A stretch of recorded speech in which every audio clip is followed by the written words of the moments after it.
Uncle uncle, ఇది కొంచెం తాగితే బ్యాక్టీరియా చచ్చిపోతుంది అంటున్నాడు. మనుషులు చావాలంటే ఎంత తాగాలి? ఎంత తాగాలేంటి నాన్న? ఎంతైనా తాగేయచ్చు. చూపించమంటావా?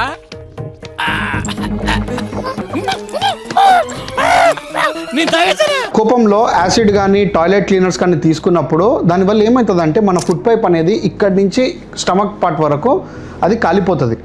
ఇందులో ఏంటంటే ఎమర్జెన్సీలో ఫస్ట్ అడ్మిట్ చేసినప్పుడు general assessment are first aid లాగా చేసుకొని ఒక ఎండోస్కోపీ చేయాల్సి వస్తుంది.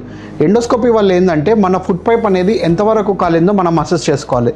దీనికి వేరియస్ గ్రేడింగ్స్ ఉంటాయి అనమాట. అంటే గ్రేడ్ 1, గ్రేడ్ 2, గ్రేడ్ 3, ఇంకా గ్రేడ్ 4.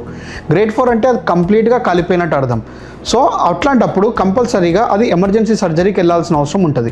గ్రేడ్ 2, గ్రేడ్ 3 ఉన్నప్పుడు ఈ ఫుడ్ పైప్ ఏదైతుందో అది టెంపరీగా డ్యామేజ్ అయ్యే ప్రమాదం ఉంటుంది.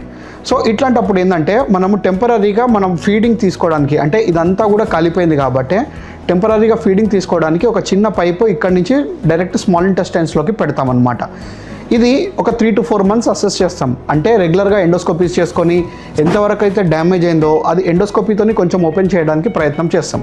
ఇన్ కేస్ ఎండోస్కోపీ ద్వారా ఓపెన్ అయితే ఆ ట్యూబ్ అనేది ఒక 4 to 5 months తర్వాత తీసేస్తాం. ఫుడ్ పైప్ అనేది యాసిడ్ వల్ల పర్మనెంట్గా క్లోజ్ అయిపోతే దానికి ఒక 4 to 5 months తర్వాత పర్మనెంట్ సర్జరీ అనేది చేయాల్సిన అవసరం ఉంటుంది.